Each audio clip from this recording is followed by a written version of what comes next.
وما أرسلناك إلا رحمة للعالمين. وقال رسول الله صلى الله عليه وسلم: إن الله اصطفى من ولد إبراهيم إسماعيل،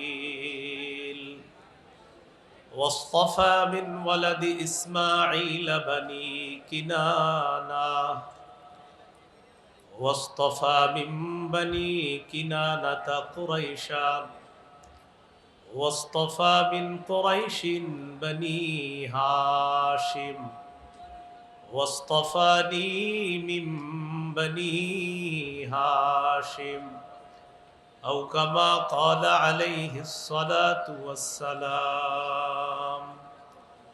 اللهم صل على محمد وعلى آل محمد كما صليت على إبراهيم وعلى آل إبراهيم إنك حميد مجيد. اللهم بارك على محمد وعلى آل محمد كما باركت على إبراهيم وعلى آل إبراهيم إنك حميد مجيد.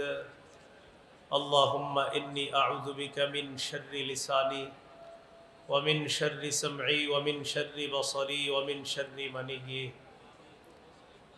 দিনব্যাপী আয়োজিত সিরাতুন নবী সাল্লাল্লাহু আলাইহি ওয়াসাল্লাম এই মহাসম্মেলনের সম্মানিত সভাপতি হযরত মাওলানা মুফতি ইমাদউদ্দিন দামাত বরকাতুহুমুল আলিয়া সহ উপস্থিত হযরত উলামায়ে কেরাম, মুসলমান ভাইরা, আল্লাহ তাআলার দরবারে শুকরিয়া আদায় করছি। আল্লাহ আমাদেরকে এই মাহফিলে উপস্থিত হওয়ার তৌফিক দান করেছেন, বলি আলহামদুলিল্লাহ। সূরাতুল আম্বিয়ার 107 নম্বর আয়াতে কারিমা তেলাওয়াত করলাম। এই আয়াতে আল্লাহ তাআলা বলেন, ওয়ামা আরসালনাকা ইল্লা রাহমাতাল লিল আলামিন। নবী, আমি আপনাকে গোটা জগৎবাসীর জন্য রহমত হিসাবে প্রেরণ করলাম। রাসূলুল্লাহ সাল্লাল্লাহু আলাইহি সাল্লাম দুনিয়াতে আগমন করলেন বনু হাশিম থেকে। তিরমিজির বর্ণনা 3605 নম্বর হাদিস।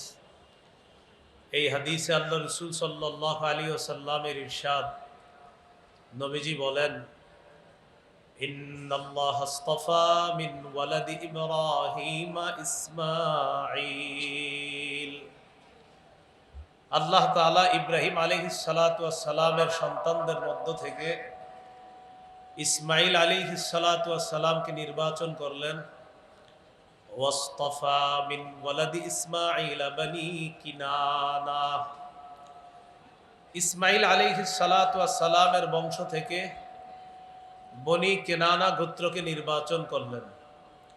ওয়াসতাফা মিন বনি কিনানাতা কুরাইশা। বনু কিনানা থেকে আল্লাহ তাআলা কুরাইশ বংশকে নির্বাচন করলেন।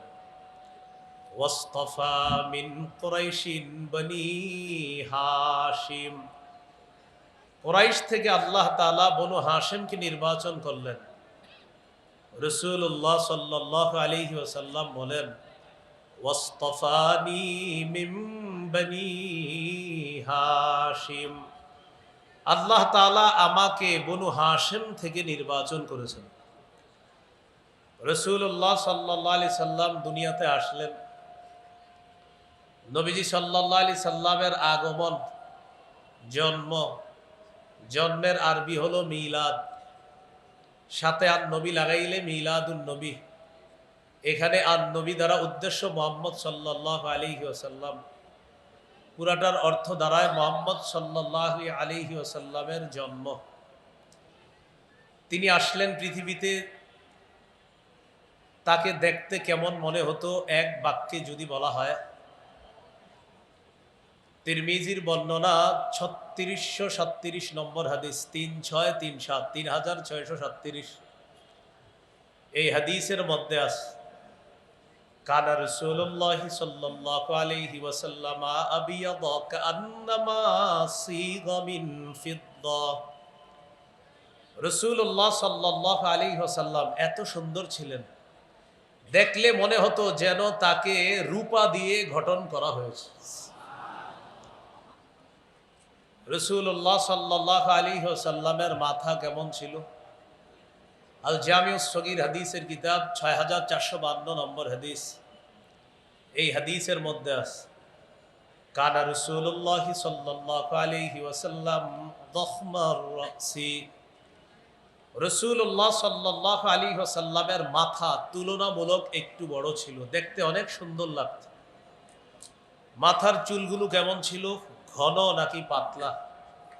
জাওয়াইদুল মুসনাদ 944 নম্বর হাদিস কানা রাসূলুল্লাহ সাল্লাল্লাহু আলাইহি ওয়াসাল্লাম কাসীরা শা'রির রাসি। রাসূলুল্লাহ সাল্লাল্লাহু আলাইহি ওয়াসাল্লামের চুলগুলো ছিল ঘন। চুল কি লম্বা ছিল নাকি কোকড়ানো ছিল? সহিহ মুসলিমের বর্ণনা 2347 নম্বর হাদিস। আমাদের মাদ্রাসার পাঠ্যপুস্তক অনুসারে মোট হাদিস সংখ্যা হবে 3033টা, এটাই আন্তর্জাতিক রকম। এই হাদিসের বর্ণনাকারী আনাস ইবনু মালিক রাদিয়াল্লাহু তাআলা আন তিনি বলেন, লা বিল জাদিল কাতিতি ওয়ালা বিসসাবতি। রাসূলুল্লাহ সাল্লাল্লাহু আলাইহি সাল্লামের চুলগুলো একেবারে কোকড়ানো ছিল না, আবার একেবারে সরু লম্বা ছিল না। তাহলে কেমন ছিল? এটা আরেক হাদিস থেকে জানি। আল জামিউস সগীর হাদিসের কিতাব 6475 নম্বর হাদিস। হাদিসের বর্ণনাকারী আবু হুরায়রা রাদিয়াল্লাহু তাআলা আন তিনি বলেন, আন আবি হুরায়রা রাদিয়াল্লাহু তাআলা আনহু قال কানা রাসূলুল্লাহ সাল্লাল্লাহু আলাইহি ওয়াসাল্লাম রাজিলার রাস। রাসূলুল্লাহ সাল্লাল্লাহু আলাইহি সাল্লামের চুলগুলা ঈষৎ ঢেউ খেলানো ছিল, দেখলে মনে হতো চুলগুলা ঢেউ খেলতেছে এমন ছিল। ইন ইনফারাকাত আকিকাতুহু ফারাকা ওয়া ইল্লা ফালা। চুলের সামনে যদি অনায়াসে সিঁথি কাটতো তাহলে নবীজি চুলগুলা সিঁথি কাটতেন, অন্যথায় চুল সিঁথি করতেন না। অনায়াসে সিঁথি কাটলে সিঁথি কাটতেন। قد شمط مقدم رأسه ولحيته। চুলের সামনের কিছু অংশ আর দাড়ির কিছু অংশ পেকে গিয়েছিল। এই দাড়ি পাকা আর চুল পাকাগুলা ইদাদ দাহানা যদি তেল দিতেন লাম ইয়াতাবায়্যান, তাহলে পাকা দাড়ি পাকা চুল দেখা যেত না। ওয়া ইদা শাইসা তাবায়্যানা, আর যদি চুলগুলা একটু অগোছালো হতো তাহলে ওই সাদা দাড়ি আর চুল একটু স্পষ্ট হতো, সেটা দেখা যেত।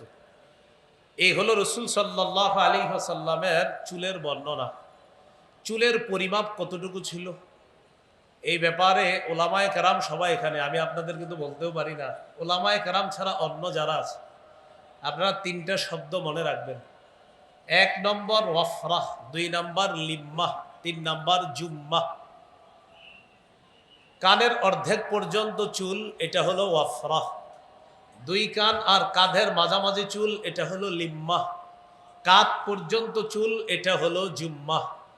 হাদিস থেকেই চলেন 3টা চুলের পরিমাপ জেনে নেই। সহিহ মুসলিমের বর্ণনা 2344 নম্বর হাদিস। এই হাদিসের মধ্যে আছে কানা শারু রাসূলিল্লাহি সাল্লাল্লাহু আলাইহি ওয়াসাল্লাম ইলা আনসাফি উযুনাই। রাসূলুল্লাহ সাল্লাল্লাহু আলাইহি সাল্লামের চুলগুলো ছিল কানের অর্ধেক পর্যন্ত। বলেন তো এটাকে কি বলা হয়? ওয়াফরাহ। সহিহ বুখারীর বর্ণনা 5905 নম্বর হাদিস। এই হাদিসের বর্ণনাকারী কাতাদা রাদিয়াল্লাহু তাআলা তিনি বলেন, সাআলতু আনাস ইবনে মালিক রাদিয়াল্লাহু তাআলা আন শা'রি রাসূলিল্লাহি সাল্লাল্লাহু আলাইহি ওয়াসাল্লাম। আমি নবীজির সাহাবী, নবীজির খাদেম, 10 বছরের খাদেম হযরত আনাসকে জিজ্ঞাসা করলাম, নবীজির চুলগুলো কেমন ছিল একটু বলেন তো। হযরত আনাস রাদিয়াল্লাহু তাআলা আনহু জবাব দিলেন, লা বিসাবতি ওয়ালাল জাদি, একেবারে সরু লম্বা ছিল না, আবার কোকড়ানো ছিল না। কেমন ছিল চুলগুলা? বাইনা উযুনাইহি ওয়া আতিকি, নবীজির চুল মুবারক গুলো ছিল 2 কান আর কাঁধের মাঝামাঝি, এটাকে বলা হয় লিম্মা। রয়ে গেল জুম্মা। সহিহ বুখারীর বর্ণনা 5904 নম্বর হাদিস। এই হাদিসের মধ্যে আছে, কানা ইয়াদরিবু শা'রু রাসূলিল্লাহি সাল্লাল্লাহু আলাইহি ওয়াসাল্লাম মানকিবাই, রাসূলুল্লাহ সাল্লাল্লাহু আলাইহি সাল্লামের চুল মুবারক কাঁধ পর্যন্ত লম্বা হতো মাঝে মাঝে, এটাকে বলা হয় জুম্মা। এই হলো রাসূল সাল্লাল্লাহু আলাইহি সাল্লামের চুলের পরিমাপ। এবার মাথার পরে আমরা আসি চেহারা মুবারক কেমন ছিল। রাসূলুল্লাহ সাল্লাল্লাহু আলাইহি সাল্লামের চেহারা মুবারক কেমন ছিল এক কথায় বললে, সহিহ বুখারীর বর্ণনা 3549 নম্বর হাদিস। এই হাদিসের মধ্যে আছে, কানা রাসূলুল্লাহ সাল্লাল্লাহু আলাইহি ওয়াসাল্লাম আহসানান নাসি ওয়াজহা, রাসূলুল্লাহ সাল্লাল্লাহু আলাইহি ওয়াসাল্লামের চেহারা মুবারক মানুষের মধ্যে সর্বাপেক্ষা সুন্দর ছিল, সবচেয়ে সুন্দর ছিলেন তিনি। তিরমিজির বর্ণনা 3638 নম্বর হাদিস। এই হাদিসের মধ্যে আছে, লা বিল মুকালসাম, চেহারা একেবারে গোল ছিল না। তাহলে কেমন ছিল এটা মুসলিম থেকে জেনে নেই। 2344 নম্বর হাদিস। প্রশ্ন করা হলো, ওয়াজহুহু মিসলুস সাইফ, আচ্ছা নবীজির চেহারা মুবারক কি তরবারির মতো ছিল? তো তিনি জবাব দিলেন, লা বাল কানা মিসলাস সাইফ মিসলাস শামসি ওয়াল কমার, নবীজির চেহারা মুবারক ছিল চন্দ্র এবং সূর্যের মতো গোল সুন্দর। এর পুরা গোল না কিন্তু আপনার, কানাফি ওয়াজহিহি তাদভিরুন, কিছুটা গোল ভাব ছিল, পুরাপুরি গোল ছিল না এমন না। একটি হাদিস শুনেন, জাবের ইবনে সামুরা রাদিয়াল্লাহু তাআলা আনহুর বর্ণনা, তিরমিজির 2811 নম্বর হাদিস, 2811। এই হাদিসে আছে, জাবের রাদিয়াল্লাহু তাআলা আনহু বলেন, রাআইতু রাসূলুল্লাহি সাল্লাল্লাহু আলাইহি ওয়াসাল্লাম, আমি আল্লাহর নবীকে দেখলাম, ফি লাইলাতি ইদহিয়ান, জোছনা রাতে। আমি রাসূলুল্লাহ সাল্লাল্লাহু আলাইহি সাল্লামকে দেখলাম জোছনা রাতে। ফাজআলতু আনজুরু ইলা রাসূলিল্লাহি সাল্লাল্লাহু আলাইহি ওয়াসাল্লাম ওয়া ইলাল কমার, আমি একবার নবীর চেহারা মুবারকের দিকে তাকাইলাম, আরেকবার চাঁদের দিকে তাকাইলাম। আল্লাহর কসম, হুয়া আহসানু ইনদি মিনাল কমার, আল্লাহর কসম আমি চাঁদের দিকে দেখলাম, নবীর দিকে দেখলাম, চাঁদের চেয়েও নবীকে আমার কাছে বেশি সুন্দর মনে হয়েছে। আল জামিউস সগীরের মধ্যে আসছে, ইয়াতালাল্লাহু ওয়াজহুহু তালালু আল কমারি লাইলাতাল বদরি, পূর্ণিমার রাতের চাঁদ যেমন সুন্দর, নবীর চেহারা মুবারক ঠিক তেমন সুন্দর উজ্জ্বল হয়ে যেত। এ হলো চেহারার বর্ণনা। রয়ে গেল কপাল। কপাল ছিল কেমন? ওয়াসিআল জাবিন, ললাট ছিল প্রশস্ত, কপাল ছিল প্রশস্ত। কপালের পরে দেখেন 2টা ভুরু আছে। হ্যাঁ, এই ভুরু কেমন ছিল? আযাজ্জাল হাওয়াজিবি সাওয়াবিগা ফি গায়রি কারনিন বাইনাহুমা ইরকুন ইউদিররুহুল গাদাব, নবীজির ভুরুগুলো ছিল বক্র, ঘন, সুন্দর, সরু ছিল বক্র। 2 ভুরুর মাঝে ফাঁকা ছিল, মিল ছিল না। ফি গায়রি কারনিন, একটা আরেকটার সাথে মিলিত ছিল না। মাঝখানে বাইনাহুমা ইরকুন, মাঝখানে একটা ছোট্ট রগের মতো ছিল। সাহাবায়ে কেরাম বলেন, এত সুন্দর ছিল এটা। ইউদিররুহুল গাদাব, যখন নবী রাগ করতেন তখন এই জায়গার রগটা মতো চমৎকার ভাবে স্পষ্ট হয়ে উঠত। যদি একটু রাগ করতেন এই জায়গায় আপনার রগটা হালকা স্ফীত হয়ে যেত, দেখতে বড় চমৎকার লাগতো, সুন্দর লাগতো।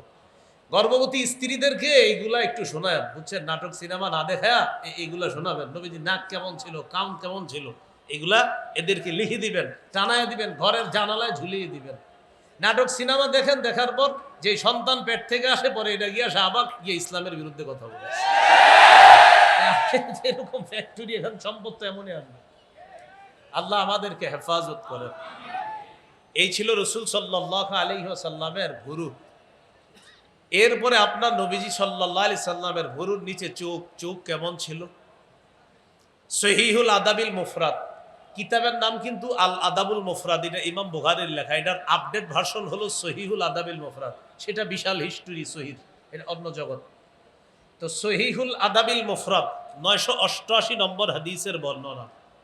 এই হাদিসের মধ্যে আছে কানা রাসূলুল্লাহ সাল্লাল্লাহু আলাইহি ওয়াসাল্লাম আযীমাল আইনাইন, নবীজি সাল্লাল্লাহু আলাইহি সাল্লামের চোখ তুলনামূলক একটু বড়, দেখতে ডাগর ডাগর চোখ বিশিষ্ট ছিল। জান্নাতীদেরকে আল্লাহ যে হুর দিবেন, এই হুরদের চোখ হবে ডাগর ডাগর চোখ বিশিষ্ট।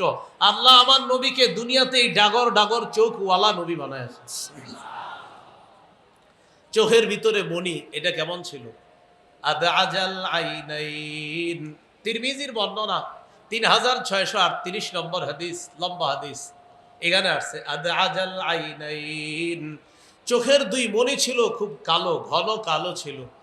জাবির ইবনে সামুরা রাদিয়াল্লাহু তাআলা আনহু বলেন, রাআইতু রাসূলুল্লাহি সাল্লাল্লাহু আলাইহি ওয়াসাল্লাম, আমি আল্লাহ নবীকে দেখলাম, দেখার পর মনে মনে বললাম কুলতু আকহালাল আইনাইন, নবীর চোখ মুবারক দেখে আমার মনে হলো চোখের মধ্যে সুরমা লাগানো। আমি নবীজির দিকে দেখলাম, দেখার পর আমার মনে হলো নবীর চোখে সুরমা দেওয়া। ওয়ালাইসা বিআকহালা, আসলে চোখের মধ্যে সুরমা দেওয়া না। এর মানে আমার নবীর দুই চোখ আল্লাহ এত সুন্দর করে বানিয়েছে, দেখলে মনে হতো সুরমা দেওয়া আছে, আসলে সুরমা দেওয়া না।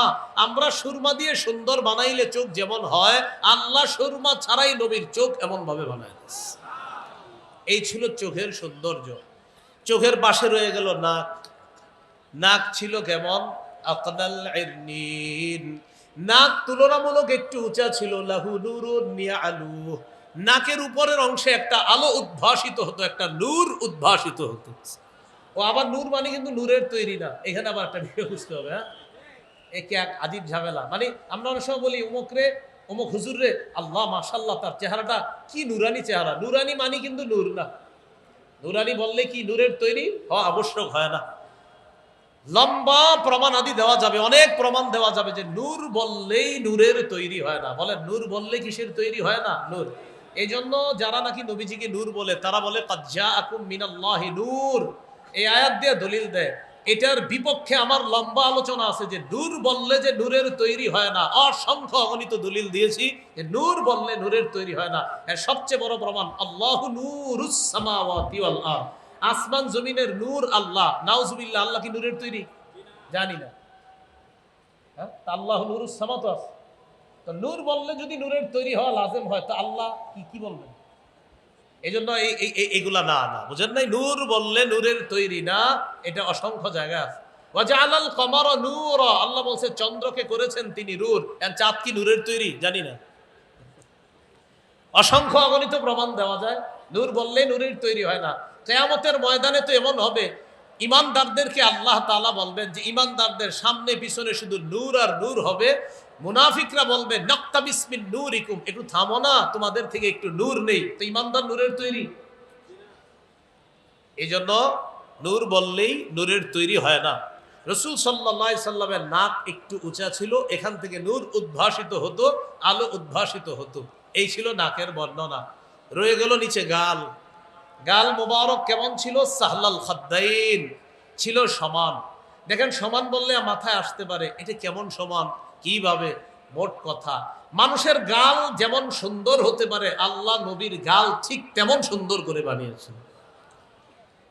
গালের পরে রয়ে গেল দাড়ি মোবারক কেমন ছিল? কাসাল লিহিয়া, দাড়ি ছিল ঘন।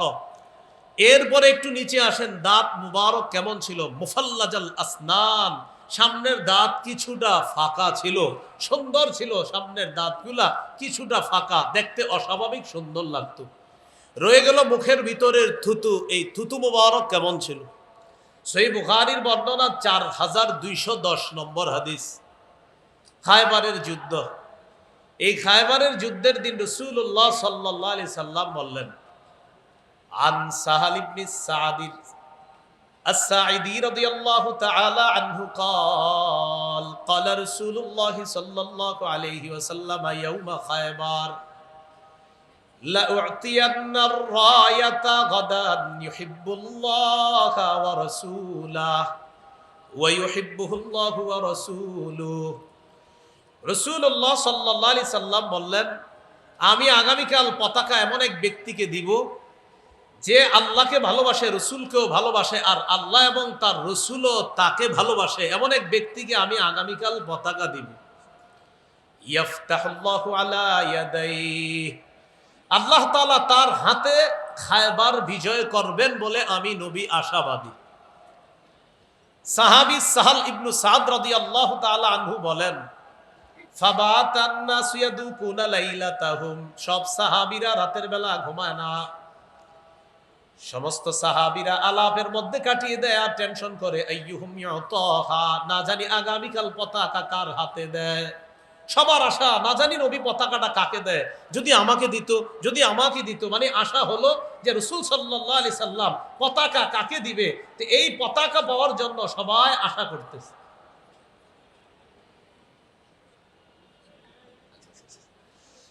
তো আলী ইবনে আবি তালেব রাদিয়াল্লাহু তাআলা আনহুকে পতাকা দিবেন রাসূল সাল্লাল্লাহু আলাইহি ওয়াসাল্লাম। আচ্ছা, হারিফ লজাও তো সবাই টেনশন, মনে হয় পতাকাটা আমাকেই দিবে। পরের দিন সবাই নবীজি সাল্লাল্লাহু আলাইহি সাল্লামের সামনে আসছে। আসার পর রাসূলুল্লাহ সাল্লাল্লাহু আলাইহি সাল্লাম বললেন, আইনা আলী ইবনে আবি তালেব, আচ্ছা আলী কোথায়? এই কথা বলার পর সাহাবায়ে কেরাম জবাব দিলেন, ইশতাকি আইনাই, হুজুর আলীর তো চোখে সমস্যা। নবীজি বললেন, তার কাছে লোক পাঠাও, ডাকো। আলী রাদিয়াল্লাহু তাআলা আনহুকে ডাকলেন। ডাকার পর ফাবাসাকা রাসূলুল্লাহ সাল্লাল্লাহু আলাইহি ওয়াসাল্লাম ফি আইনাইহি, রাসূলুল্লাহ সাল্লাল্লাহু আলাইহি সাল্লাম তার দুই চোখের মধ্যে থুতু দিয়ে দিলেন।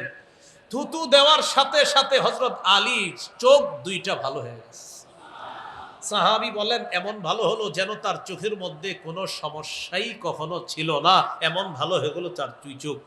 এই ছিল রাসূল সাল্লাল্লাহু আলাইহি ওয়াসাল্লামের থুতু মুবারক। তো যাই হোক, রাসূলুল্লাহ সাল্লাল্লাহু আলাইহি ওয়াসাল্লামের জীবনী নিয়ে আলোচনা চলছে, হবে, চলতে থাকবে ইনশাআল্লাহ। বড় বড় উলামায়ে কেরাম আলোচনা করবে ইনশাআল্লাহ। আজকে অন্তত যতটুকু জানলাম যে রাসূল সাল্লাল্লাহু আলাইহি সাল্লাম জন্মের পরে তিনি কেমন ছিলেন, দেখতে কতটা সুন্দর ছিলেন, এই বর্ণনা জানলাম।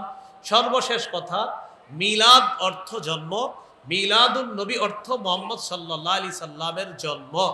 মিলাদ বললে যেন কারো মাথায় এটা না আসে যে মিলাদ মানি কিছু নাচানাচি আর কিছু করার পর একটা মুনাজাত হবে, এরপর কিছু বিলাই হবে, বিতরণ হবে আর খাবো। মিলাদ মানি কিন্তু এটা না। মিলাদ মানি মুহাম্মদ সাল্লাল্লাহু আলাইহি সাল্লামের জন্ম, এই কথাটা সবাই মাথায় রাখবো। আরেকটা হলো সিরাত, নবীজির জীবনী। যাই হোক, আল্লাহ রাসূল সাল্লাল্লাহু আলাইহি সাল্লামের জীবনী যেন আমরা আমাদের জীবনে বাস্তবায়ন করতে পারি, আল্লাহ তৌফিক দান করেন। সুবহানাল্লাহি ওয়া বিহামদিহি, সুবহানাকাল্লাহুম্মা ওয়া বিহামদিকা আশহাদু আল্লা ইলাহা ইল্লা আনতা আস্তাগফিরুকা ওয়া আতুবু ইলাইক। আমিন ওয়া আখিরু দাওয়ানা আলহামদুলিল্লাহি রাব্বিল আলামিন। আসসালামু আলাইকুম ওয়া রাহমাতুল্লাহ।